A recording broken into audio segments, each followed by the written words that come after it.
Muy buenas noches a todas las personas que nos están ya siguiendo desde la página de AFI. Muchísimas gracias por conectarse a este cafecito con AFI, en el que vamos a estar hablando de un tema bastante preocupante para nosotros y para toda la población pro vida en general, que es la promoción del aborto en casa y por qué es tan peligroso promover esta práctica. Vamos a esperar unos minutos para que ustedes puedan compartir con sus contactos este live y así lograr que este mensaje llegue a la mayor cantidad de personas. Agradecemos ya a las 8 personas que están esperando el en vivo. Luego de esto procederemos a presentar a nuestra invitada y vamos a dar un pequeño resumen de por qué decidimos hacer este video en vivo.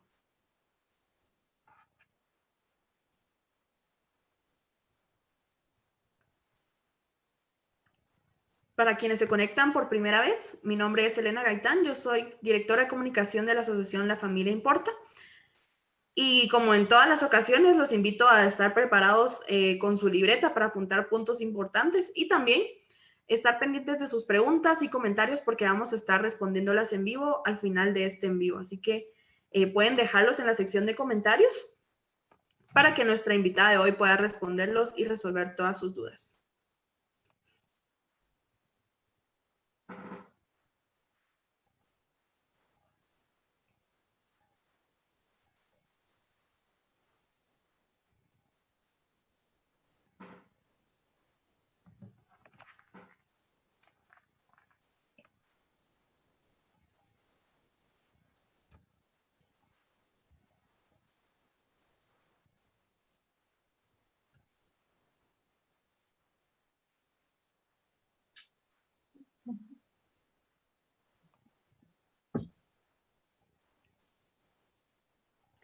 Muy bien, amigos, muchísimas gracias. Ya son 15 personas las que nos están viendo en vivo. Vamos a pasar ahorita a presentar a nuestra invitada de esta noche para que hablemos sobre el tema aborto en casa, una visión médica del aborto y sus peligros para la vida de la mujer y su bebé. Esta noche nos acompaña Alejandra Peña Barrios, quien es ginecóloga y obstetra, y además es instructora certificada del método de ovulación Billings y miembro del Instituto Internacional Juntos por la Vida Juvenil. Primero, muchas gracias Alejandra por aceptar nuestra invitación y bienvenida a Un Cafecito con AFI. Gracias, Elena. Muchas gracias por tomarme en cuenta y la invitación. Muy agradecida. Muy bien, vamos a platicarles un poco de por qué decidimos hacer este en vivo. Me voy a basar en una noticia que salió en nuestro portal de AFI de noticias hace unos días y que ahorita la van a ver en pantalla. La noticia se llama Organizaciones feministas promueven el aborto clandestino en casa durante la pandemia. Y es que esta noticia habla sobre cómo la agrupación feminista colombiana Las Igualadas y otras agrupaciones de otros países como México, por ejemplo, han promovido abiertamente el aborto clandestino, que tanto han denunciado y utilizado como argumento para la legalización del aborto en sus países. Como pueden ver aquí en la pantalla, están haciendo transmisiones en vivo de cómo hacerse un aborto en casa y pues aunque en Guatemala, digamos, no es legal abortar, muchas personas pueden acceder fácilmente con un solo clic a estas plataformas. Lo preocupante es que esta sección Las Igualadas es una sección del diario colombiano El Espectador, o sea, es un medio de comunicación, y si se dan cuenta, aquí tienen todas las claves para abortar en casa, lo cual es muy preocupante para nosotros. Organizaciones pro vida han reaccionado a esto y pues han denunciado estas situaciones porque obviamente están promoviendo el asesinato de personas dentro del vientre. Aquí hay otro ejemplo, estas imágenes son de páginas mexicanas. Y entonces para nosotros en AFI era muy importante recalcar el por qué esto está mal y para eso, para entender qué es el aborto, hemos traído a una experta super pilas en estos temas y sabemos que estamos en buenas manos. Así que vamos a dar inicio con las preguntas para Ale. Primero, lo más básico de todas las preguntas. Muchas personas dicen que la vida comienza a las 12 semanas o tienen distintas opiniones sobre cuándo empieza la vida. Pero desde el punto de vista médico y desde el punto de vista científico, ¿nos podrías decir cuándo es realmente cuando comienza la vida? Muy bien. La vida inicia en el momento de la concepción o fecundación, que es cuando se une el óvulo y el espermatozoide. En esta unión, cuando se unen el núcleo del espermatozoide con el núcleo del óvulo, ya forman un ser vivo porque unen toda su carga genética. Ya aquí ya tenemos 46 cromosomas. Y acá es el momento exacto donde inicia porque ya es un ser independiente, vivo, único y irrepetible. Imagínense que en cada eyaculación aproximadamente son de 250 a 500 millones de espermatozoides los que se liberan. De estos, algunos pues fallecerán en el camino, otros se van a la otra trompa donde no está el óvulo, y otros van y llegan al espermatozoide, al óvulo, y solo llegan 500 espermatozoides aproximadamente a luchar a entrar. Entonces, al entrar un espermatozoide, imagínense, tenemos probabilidades de ser nosotros, fue de 250 a 500 millones de probabilidades de que naciéramos nosotros, todos. Entonces, imagínense qué hermoso es esto, que ya desde ahí hay una vida. Es un ser vivo, ya en este momento. Muy bien, excelente. Sí, entonces no hay duda de que la vida comienza desde el momento de la concepción. Y pues bueno, así como hay distintas opiniones sobre cuándo comienza la vida, los grupos abortistas también manejan distintas opiniones de qué es lo que hay dentro del vientre en esos momentos antes de nacer. Pero es correcto referirse al feto como un cúmulo de células, porque pues sí son células, pero ellos lo usan como en un término muy despectivo. No, para nada. Y yo tengo una broma con mi esposo cuando escuchamos eso. Y le digo, pues yo soy un cúmulo de células. Todos los humanos somos un cúmulo de células porque nuestro cuerpo está formado de muchas células. O sea, somos células, pero somos seres vivos y seres vivientes. Y ellos dicen, es que solo es una célula. El cigoto, que es un embrión, la unión de los núcleos, el primer organismo unicelular, que es unicelular, el primer ser humano unicelular, se llama cigoto, es un embrión unicelular. Y es rapidísimo el crecimiento porque solo es una etapa corta, porque después empieza a producir y a crecerse y se llama mórula después. Y hasta la semana 8 se llama embrión. Y hasta después de la semana 8, de la 9 en adelante, ya es un feto, pero realmente es un bebé, es un ser humano desde un inicio, no es un cúmulo de células y es un ser humano vivo. Muy bien, sí. Entonces, estas respuestas, como se dan cuenta, son claras y no dependen de una opinión, de lo que piense una persona, sino dependen de puros fundamentos científicos y verdaderos. Y otro argumento, porque aquí estamos casi que destruyendo argumentos que usan en contra del movimiento pro vida. Los abortistas mencionan que antes de que el bebé nazca, o depende, porque la verdad es que no sabemos, no se unifican ellos en su opinión, que el bebé, al ser, a la madre someterse a un aborto, el bebé no siente nada, entonces prácticamente no es como que estuvieras haciendo algo malo. Entonces, ¿en qué etapa del embarazo el bebé comienza a sentir dolor? Bueno, vamos a hablar, acá también hay, en el lado científico, hay mucha discusión y muchos estudios. Antes se decía que un bebé estaba vivo hasta que la mamá sentía los movimientos. Y una mamá va a sentir movimientos casi cuando pesa 1 libra, a las 22, 23 semanas. Entonces también con esto ha habido mucha discusión y por eso han habido muchos estudios y se han ido descubriendo cosas nuevas. Por ejemplo, sabemos que en la semana 4 inicia a formarse el tubo neural, que es lo que va a formar nuestro cerebro, columna y médula espinal. Y en la semana 5 ya está formado.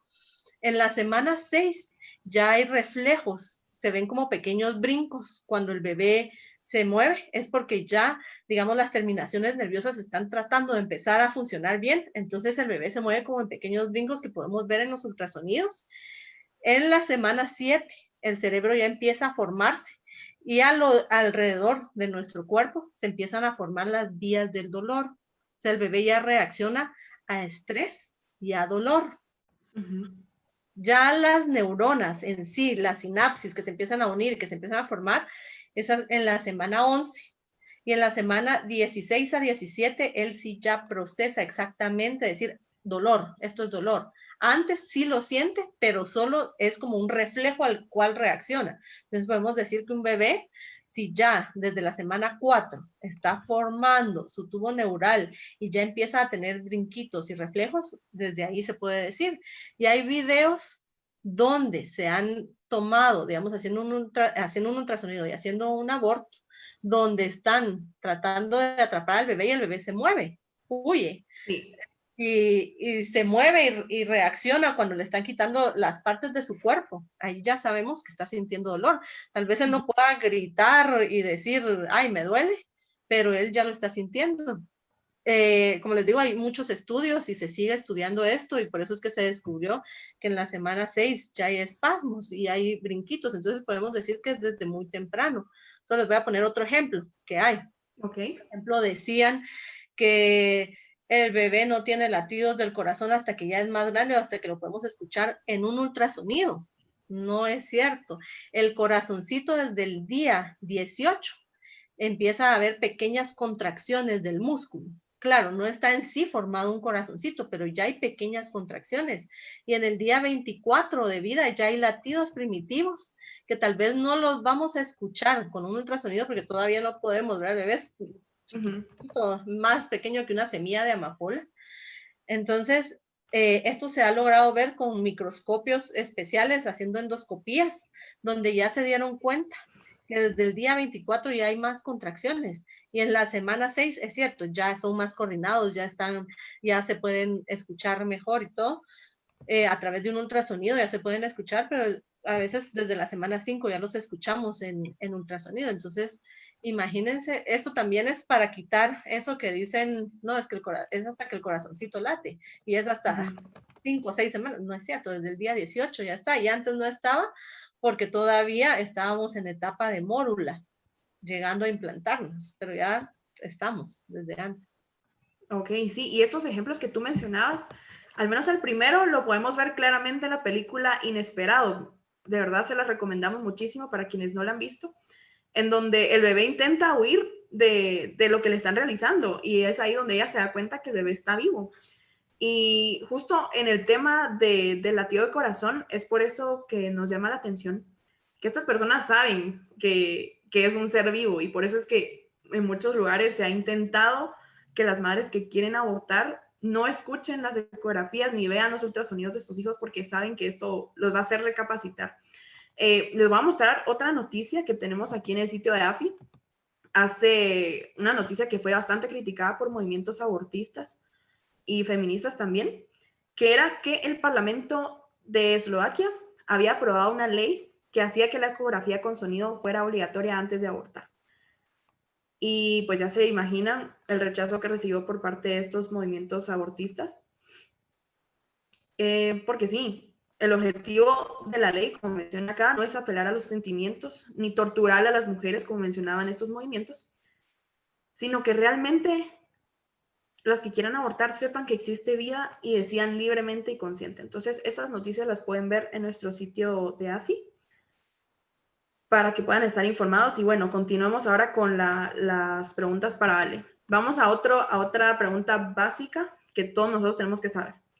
¿Qué es un aborto, Ale? Y cuáles son los distintos tipos de aborto, porque no estamos acá hablando de todos los tipos de abortos, sino que hay uno específico del que vamos a hablar.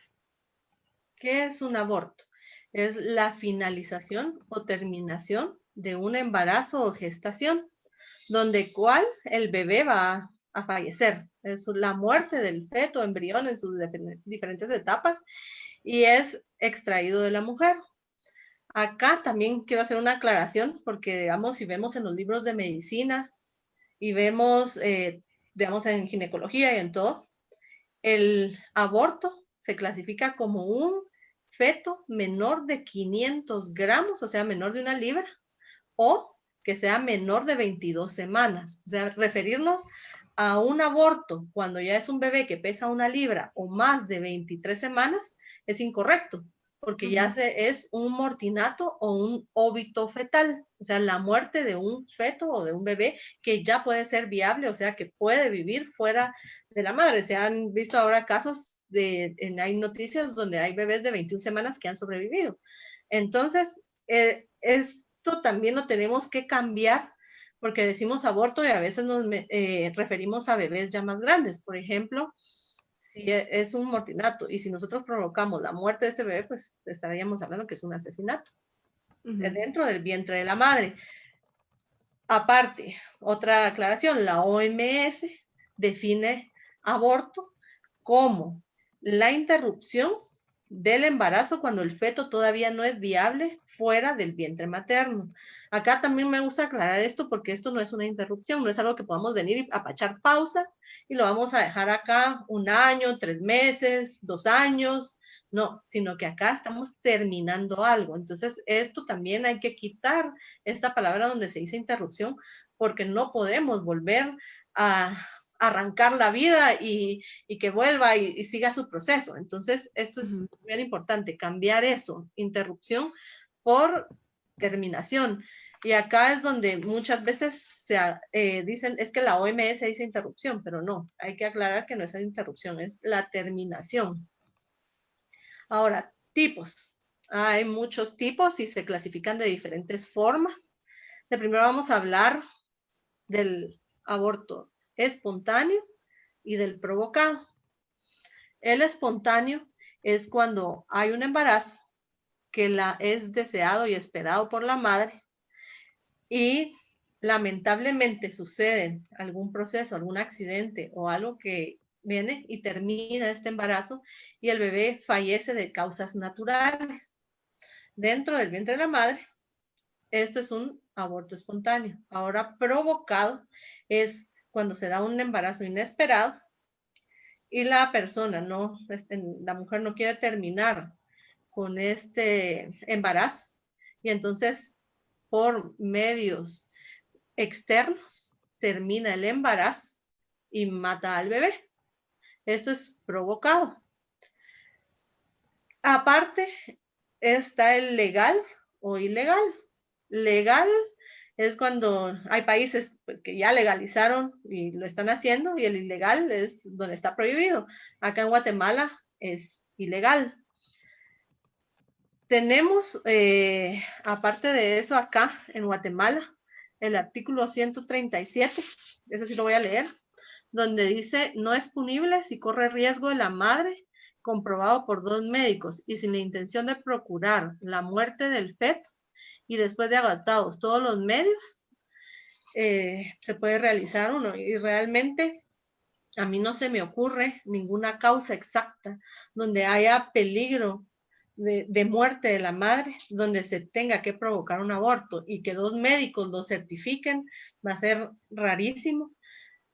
Por ejemplo, en problemas cardíacos, pues uno está al lado del cardiólogo y no se da un parto, sino que es una cesárea y hay un montón de patologías donde se puede dar. Por ejemplo, en cáncer hay mamás que deciden no, que les dicen, bueno, te damos la opción de abortar, pero te tenemos que poner quimioterapia y radioterapia, y ellas deciden no hacerlo. Y en otros casos, pues deciden ponerse la quimioterapia y radioterapia, pero no se está buscando la muerte del bebé, sino que es consecuencia de esto. Entonces, en esto podemos diferenciar.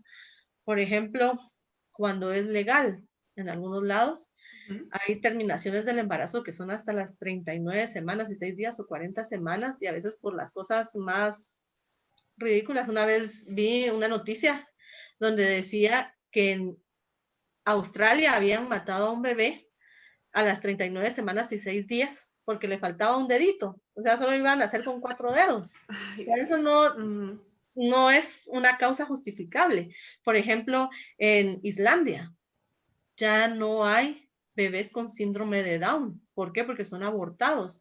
Y ahorita estaba saliendo una noticia que en Inglaterra hay 2 chicas que están poniendo un amparo, no sé si así se dice, un amparo, o sí. están tratando de votar una ley donde dan permiso de abortar a los niños con síndrome de Down, porque entonces ellas dicen que ellas no hubieran nacido y que no hubieran tenido esta vida tan maravillosa que tienen.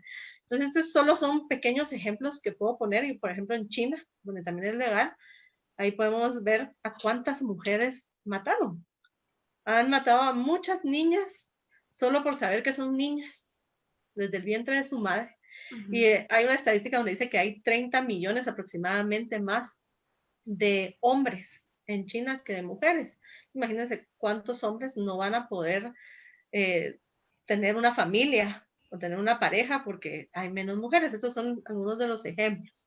También mencionar que el aborto espontáneo es por diferentes causas y puede ser también por un accidente y no es algo que desee, nunca va a ser condenado y no es nada que la mamá haya deseado, sino fue algo que se dio y que lamentablemente pues se dio. Y también hay muchos casos donde muchas mujeres hemos tenido pérdidas que ni nos hemos dado cuenta. Se dice que una Ujú. gran mayoría de las mujeres no nos hemos dado cuenta, que es cuando tenemos 2, 3 días de retraso y por ejemplo, vino un poquito más de dolor a la hora de la menstruación, según los síntomas de la menstruación, y son pequeños abortos por malformaciones incompatibles con la vida que el cuerpo lo expulsa y no nos enteramos. Ya arriba de las 6 semanas, pues sí es un poquito más doloroso porque ya hay desprendimiento, y hay contracciones, ya hay sangrado. Entonces, estos son en los abortos espontáneos. Está el fallido o retenido, que es cuando el bebé fallece en el útero y la mamá no se da cuenta. Llega a su control prenatal, se realiza el ultrasonido y el corazoncito del bebé ya no está latiendo. Y entonces ahí nos damos cuenta que es una pérdida. En los provocados, como les decía, pues está el legal o el ilegal, que ya lo hablamos. Hablamos también un poco del terapéutico. Y también el provocado se va a dividir en medios mecánicos o quirúrgicos, que es cuando se tiene que realizar una operación, digamos, algo que el médico va a realizar, y el químico o farmacológico, que es con medicamentos que se realiza el aborto. También está el completo o incompleto, que es cuando pues sale, digamos, completamente el bebé por el aborto y no hay necesidad de realizar ningún procedimiento médico. Y está el incompleto, que es cuando alguna parte del bebé queda dentro del útero de la madre y este debe ser removido, ya sea por un curetaje o por medio farmacológico. Esos son los tipos. Muy bien. Sí, entonces en este live vamos a estar hablando del aborto voluntario, no del espontáneo, porque obviamente eso no puede ser penalizado. Y hablando más profundamente de lo que es el aborto, ¿qué técnicas existen? Tú decías que existen los procedimientos quirúrgicos y también los químicos, pero ¿cómo podemos reconocerlos? ¿Cuáles son estas técnicas de abortar? Lo vamos a dividir en trimestres, el embarazo. Uh-huh. Más de todo, pero vamos a hablar del primer trimestre y después del segundo y del tercero. En el primer trimestre es un bebé menor de 13 semanas de embarazo. Acá el bebé es pequeñito y vamos a hablar cuando son menores de 9 semanas ahorita. Y acá está el aborto químico, que es con medicamentos. Está la pastilla abortiva, que esa no está acá en Guatemala, está solo en Estados Unidos y en algunos lugares de Europa, la RU 486, que esta lo que hace es que en este momento, digamos, no hay una placenta desarrollada completamente, sino está en proceso de formación. Entonces, la placenta ya a partir de la semana 13 ya está formada completamente. La placenta va a producir mucha progesterona y entonces esta progesterona que hace que el bebé esté en el útero de la madre, esté ahí y se mantenga el embarazo, en este tiempo, al inicio, en las primeras 12 semanas, digamos, es producido por el cuerpo amarillo que está en el óvulo, en el ovario donde se fue la ovulación, y entonces se produce mucha progesterona. ¿Qué hace el RU 486? Inhibe la producción de progesterona, o sea, corta la producción de progesterona. Entonces el bebé fallece porque ya no le llega la sangre de la mamá y los nutrientes a través de la sangre de la mamá y él fallece dentro del útero. Después ya se utiliza otro medicamento, el cual va a producir contracciones y al producir contracciones va a hacer que se desprenda el bebé. Muchas veces es expulsado completamente y otras veces pues hay restos y hay que realizar un legrado instrumental con cureta o legra. Este proceso va a ser bastante doloroso, intenso, con mucho sangrado y contracciones muy fuertes. Después está el aborto quirúrgico del primer trimestre, que es cuando son bebés un poquito más grandes, de 9 semanas, que es de 9 a 13 semanas aproximadamente. Y acá lo que se va a realizar es una dilatación, succión y aspiración. El bebé acá, en este momento, es sensible, sus huesitos no están, bebés que son aguaditos. Entonces, ¿qué pasa? Acá viene y se dilata el cuello del útero, que se llama cervix, que tiene 2 orificios y está cerradito para mantener al bebé dentro. Entonces, puede ser con medicamentos, colocando un medicamento para que provoque contracciones y abra, y otras veces es con dilatadores, que son unos instrumentos de metal que se empiezan a introducir del más delgadito al más grande para abrir el cuello, y después de esto se utiliza la aspiración, que puede ser en una jeringa al vacío o conectado con un aspirador, que es como una aspiradora, solo que Sí. de medio, y que tiene fuerza aproximadamente 20 veces más que una fuerza que se utiliza, una aspiradora que se utiliza en casa o en el carro. Esta se introduce y despedaza al bebé, porque como el bebé es flexible, lo jala por partecitas, va despedazándolo, y después de esto se realiza, si la aspiración fue completa, pues ahí terminó, y si no, hay que realizar un curetaje. Esto es la aspiración. Después ya nos vamos al quirúrgico del segundo trimestre. Acá el bebé es entre las 13 y las 25 semanas aproximadamente. ¿Qué se hace? Lo mismo, se dilata, ya sea el cuello del útero, el cervix, con dilatadores o con medicamentos. O sea, se abre y en este momento se introduce una pinza de anillos, un forceps, así pequeñito, que son unas pinzas que si uno se la pone en un dedo, te puede quebrar hasta el huesito, porque sí son duras y tienen filo y cortan. Entonces, ¿qué se hace? Se introduce esto y se jalan las partes del bebé, se va despedazando. Eh, Hay videos que ustedes pueden buscar en internet, está el doctor Levantino, que él tiene videos si ustedes quieren ver cómo es este proceso, donde se les quitan los miembros de primero, después el abdomen y se deja la cabeza, que es lo más grande de último, y se quiebra y se extrae por partes. Y después de eso ya se hace un legrado. Tenemos lo que se tiene ahí al lado, digamos, al bebé, y se cuentan las partes y se ve que esté completo en este momento para ver si no se dejó nada. Y como aquí ya hay placenta, hay que hacer un legrado porque la placenta no va a ser expulsada completamente y se hace un legrado o curetaje, que es un raspado que se hace a la pared del útero para extraer todo. Después está el aborto, este es con él. Hay otro tipo de este mismo, donde se le inyecta al bebé digoxina, que es un medicamento que se utiliza para controlar problemas cardíacos, pero que en altas dosis va a causar infartos. Entonces, este se introduce ya sea por ultrasonido o a través de vagina y se pincha al bebé en el abdomen o en la cabeza o en su tórax, y el bebé fallece de forma muy dolorosa porque es un infarto fuertísimo, porque son dosis altas. El bebé fallece. Claro, le realizan un ultrasonido para ver si ya falleció, y si no, otra vez lo dirigen directamente al corazón.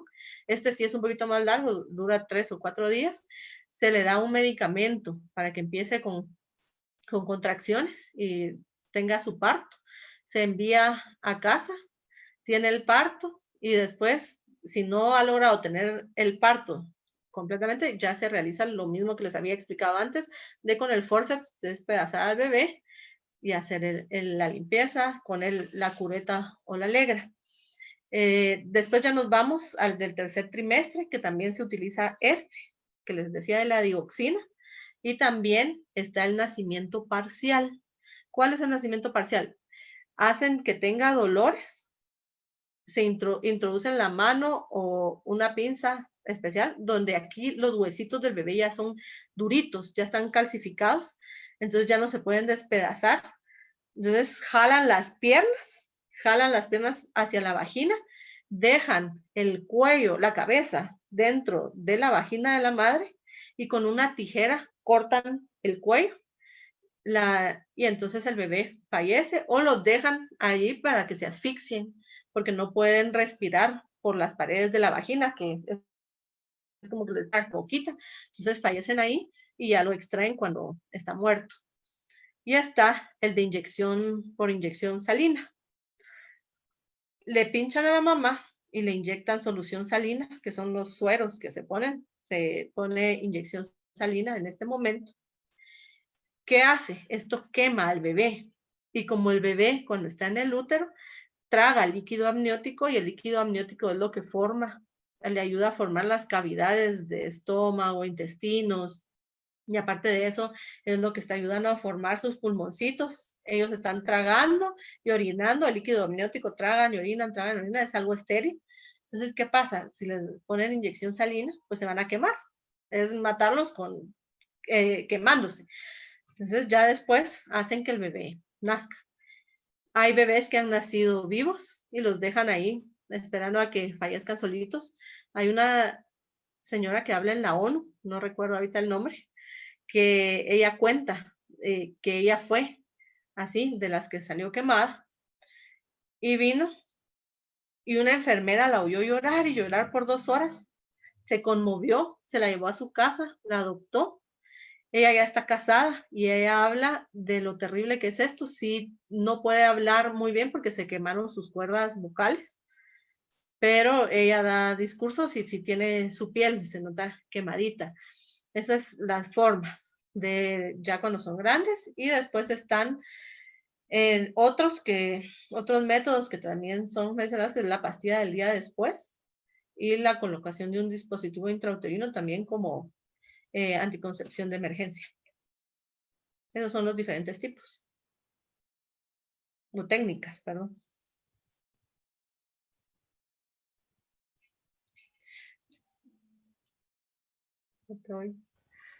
Perdón, ahí está.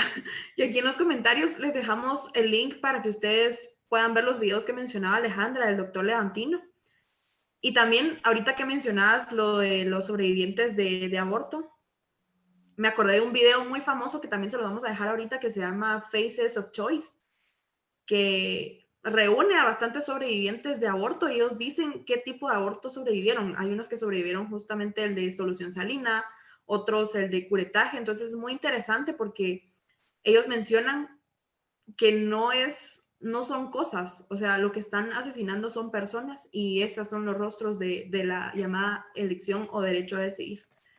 Así que aquí también se lo vamos a dejar, ya pueden dejar sus comentarios, está abierta la sección de comentarios abajo para que ustedes puedan escribir cualquier duda que tengan.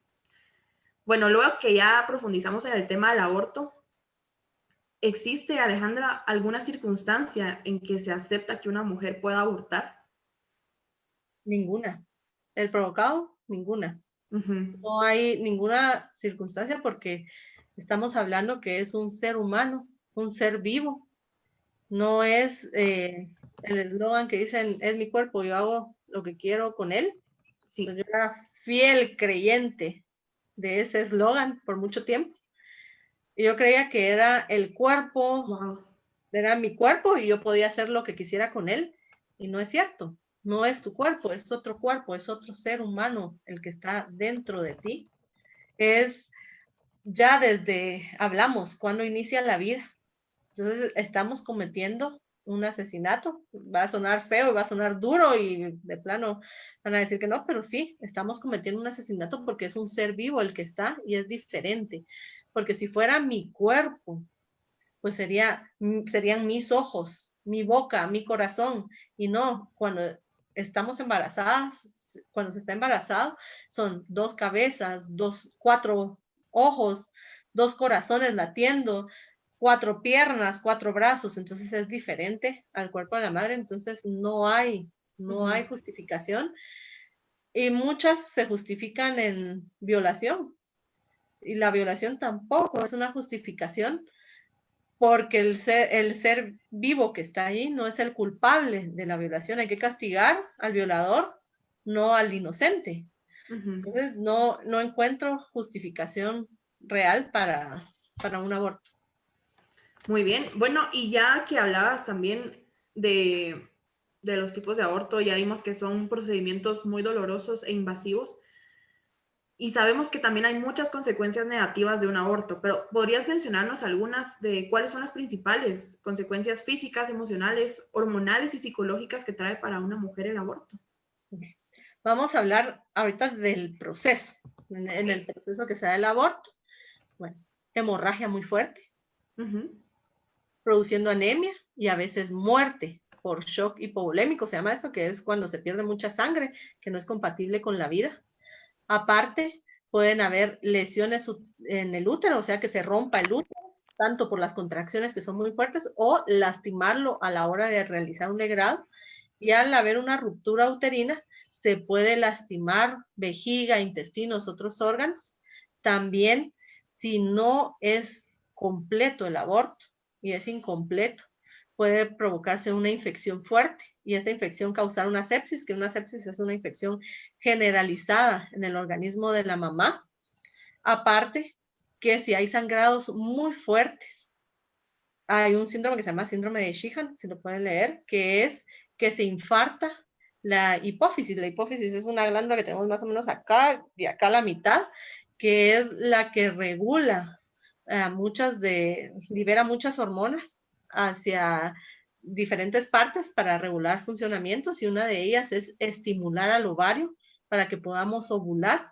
También ayuda a que la tiroides funcione bien, entonces también cesa el funcionamiento tiroideo, la función adrenocortical y la de los ovarios. Entonces, muchas de estas mujeres pues no van a ver menstruación, no van a lograr un embarazo más adelante. Esto es en el momento. Aparte de si es un legrado muy fuerte, donde se raspa mucho, también podemos perder el endometrio, que el endometrio es lo que menstruamos, que es el colchón que espera mes a mes al bebé. Esa es la menstruación. Entonces, si lo quitamos, esa capa completa, pues ya no se va a formar, entonces vamos a perder la posibilidad de tener bebés y esto se ve con que ya no vemos la menstruación. Ujú. También, aparte de eso, aumenta el riesgo de embarazos ectópicos y de pérdidas más adelante. Digamos que se embaracen, pero que no logren retener al bebé, porque al forzar que el cuello se abra, del cuello del útero, lo dejamos como abiertito o que pierde el poder estar cerrado, se llama incompetencia cervical, y entonces los embarazos se pierden más adelante.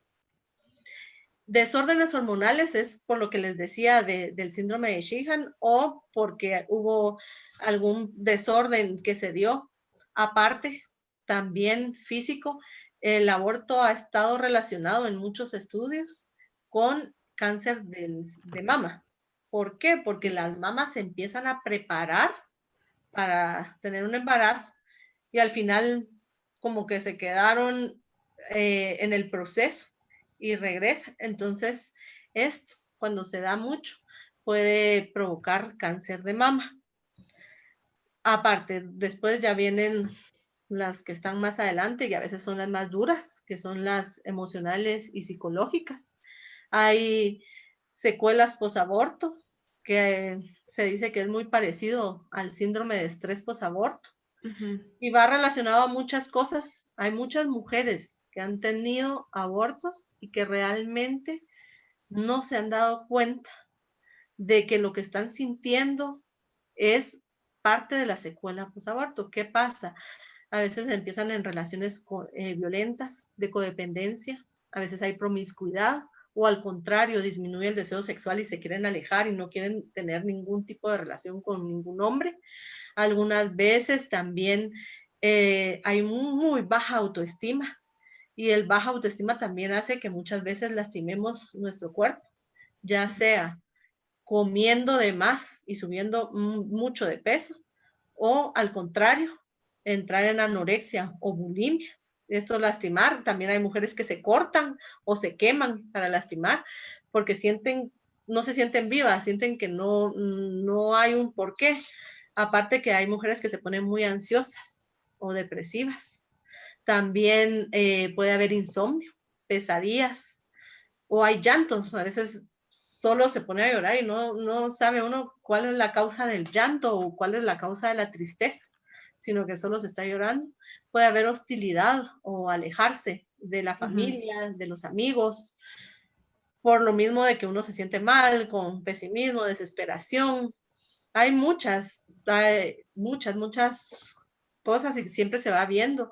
Hay mujeres que caen en alcoholismo, drogadicción, pornografía, suicidio. Esto es lo más duro que hay. Hay el caso de una gimnasta y de las que corren, ¿cómo se llaman? Atletas, bueno, de Sí, las sí.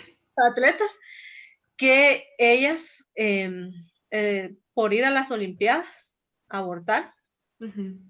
y hay una de ellas que escribió un libro de lo que hizo en este tiempo, y a los días se suicidó. ¿Cuántos suicidios estarán sucediendo de mujeres que no sabemos que abortaron y que esta desesperación las lleva a quererse suicidar? Ujú. Entonces, realmente es bien complejo.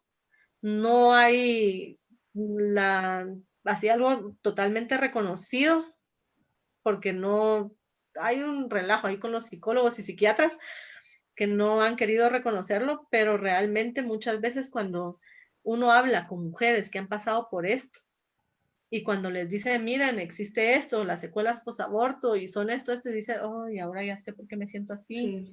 ya sé qué era lo que tenía, porque a veces no sabían ni siquiera qué era lo que les pasaba.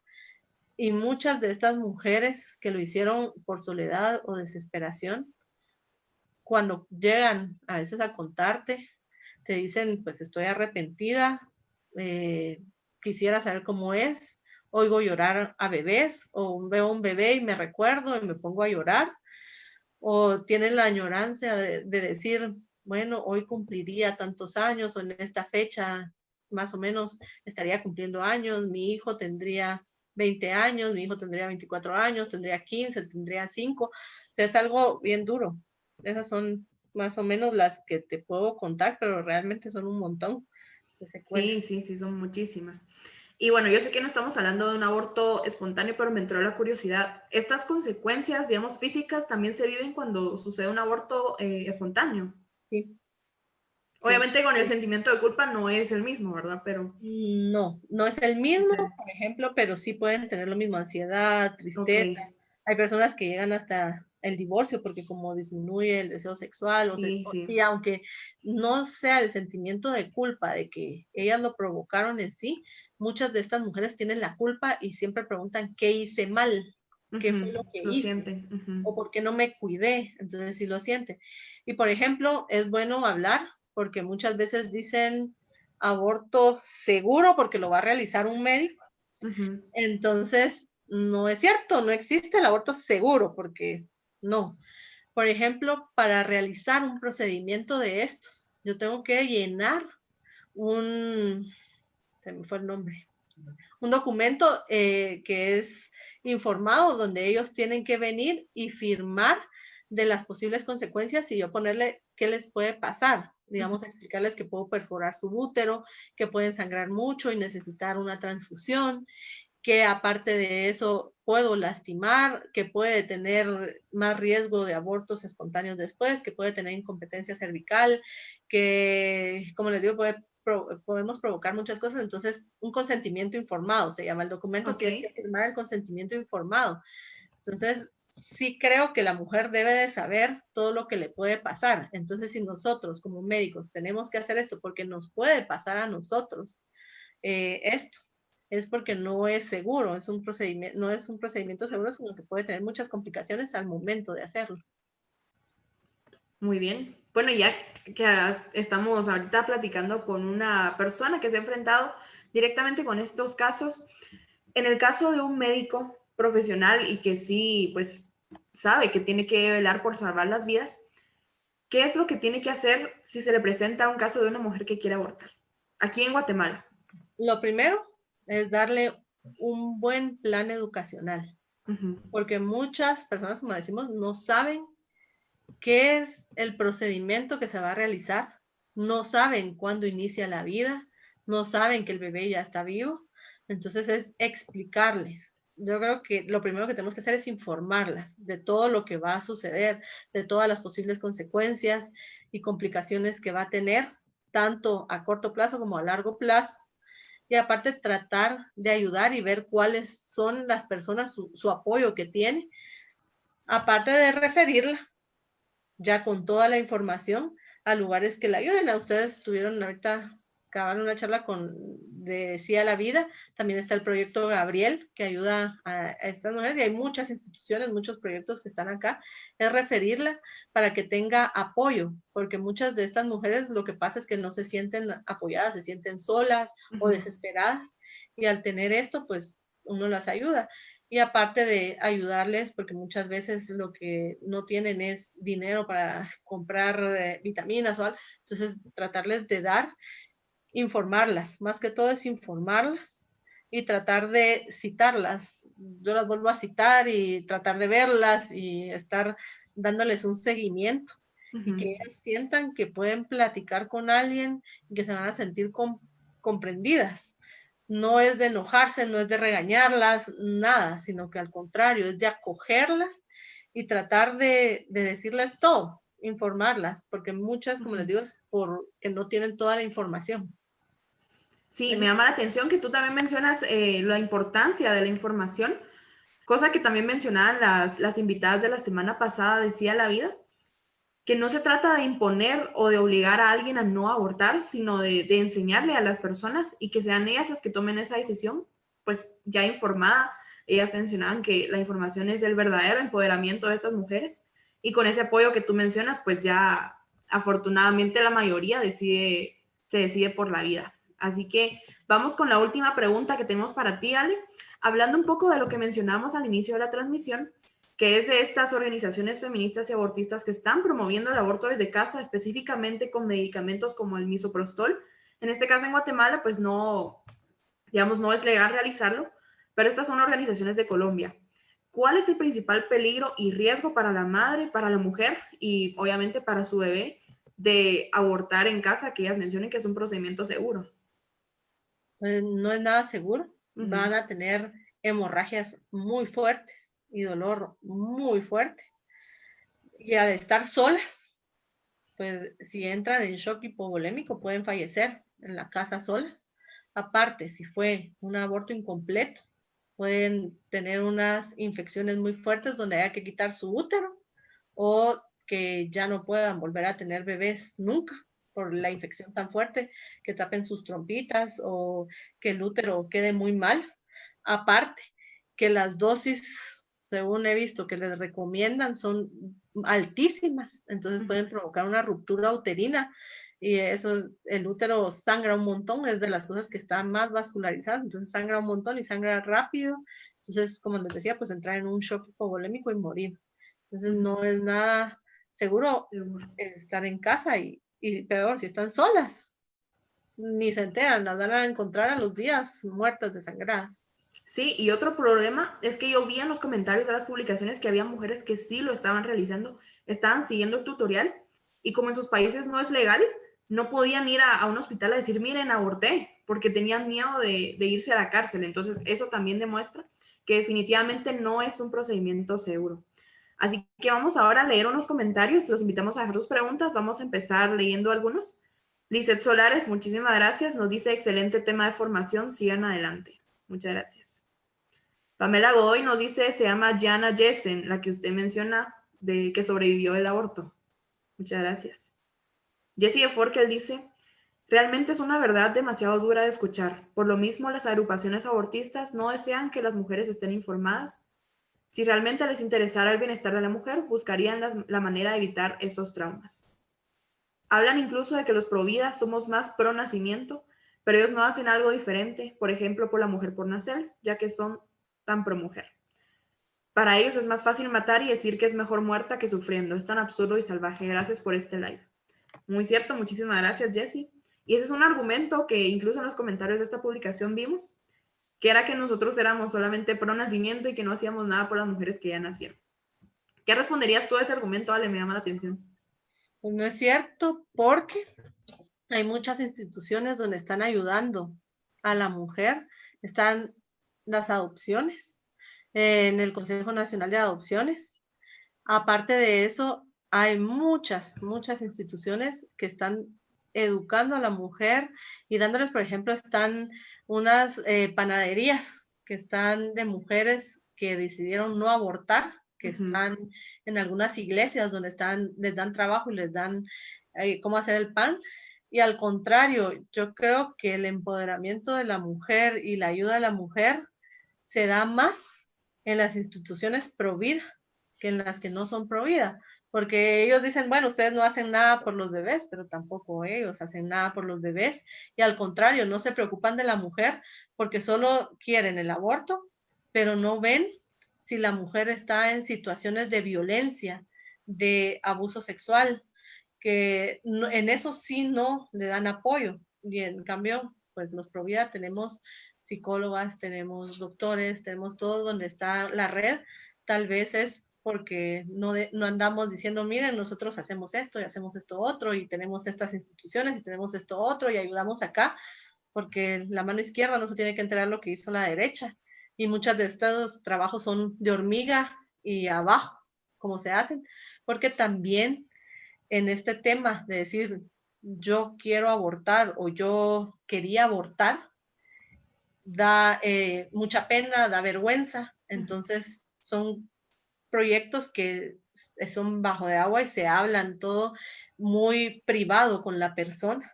Entonces el trabajo se está haciendo, pero no es algo que vamos a publicitar y van a salir todas las señoras, es que yo quería abortar y aquí me ayudaron. Sí, No, sí, sí. esto, no sé Muy si. bien. Sí, excelente. Incluso ustedes pueden ver en nuestra página web todas las organizaciones aliadas de AFI que trabajan no solo con las mujeres, también trabajan con niños, padres de familia. Incluso ahorita estamos lanzando ahorita un proyecto que se llama Latiendo Juntos, que pronto les vamos a dar más información sobre qué es, pero vamos a trabajar muchísimo con población en vulnerabilidad. Así que lo que tenemos que hacer es informarnos porque el trabajo sí se está haciendo. Muchas gracias, Jessie, por esa pregunta. Ligia Briz, hola Ligia, gracias por vernos. Nos dice, podemos concluir que definitivamente el aborto es tortura también para la mujer. Así es. Y María Isabel Díaz, hola María Isabel, gracias y saludos desde Shela. Dice, es muy cierto, soy psicóloga clínica y doy fe de eso. Rina María Rosal también nos comenta, ella es una que siempre mira nuestros lives, muchísimas gracias. Menciona qué pasa espiritualmente en las personas que han abortado. Si quieren acercarse a la iglesia nuevamente, ¿qué deben hacer? Pues no es un tema médico, pero lo podríamos responder.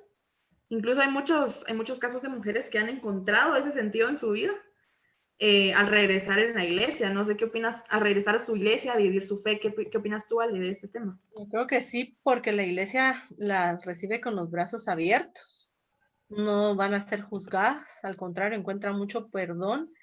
Y como les decía, muchas veces ese sentimiento de culpa no las deja acercarse y seguir con su fe, pero realmente cuando se acercan a la iglesia se sienten acogidas y creo que la fe es la que ayuda muchas veces cuando están pasando por el síndrome, las secuelas post-aborto, el sentirse acogidas y que hay un Dios que las perdona hace mucha ayuda para superar esta etapa.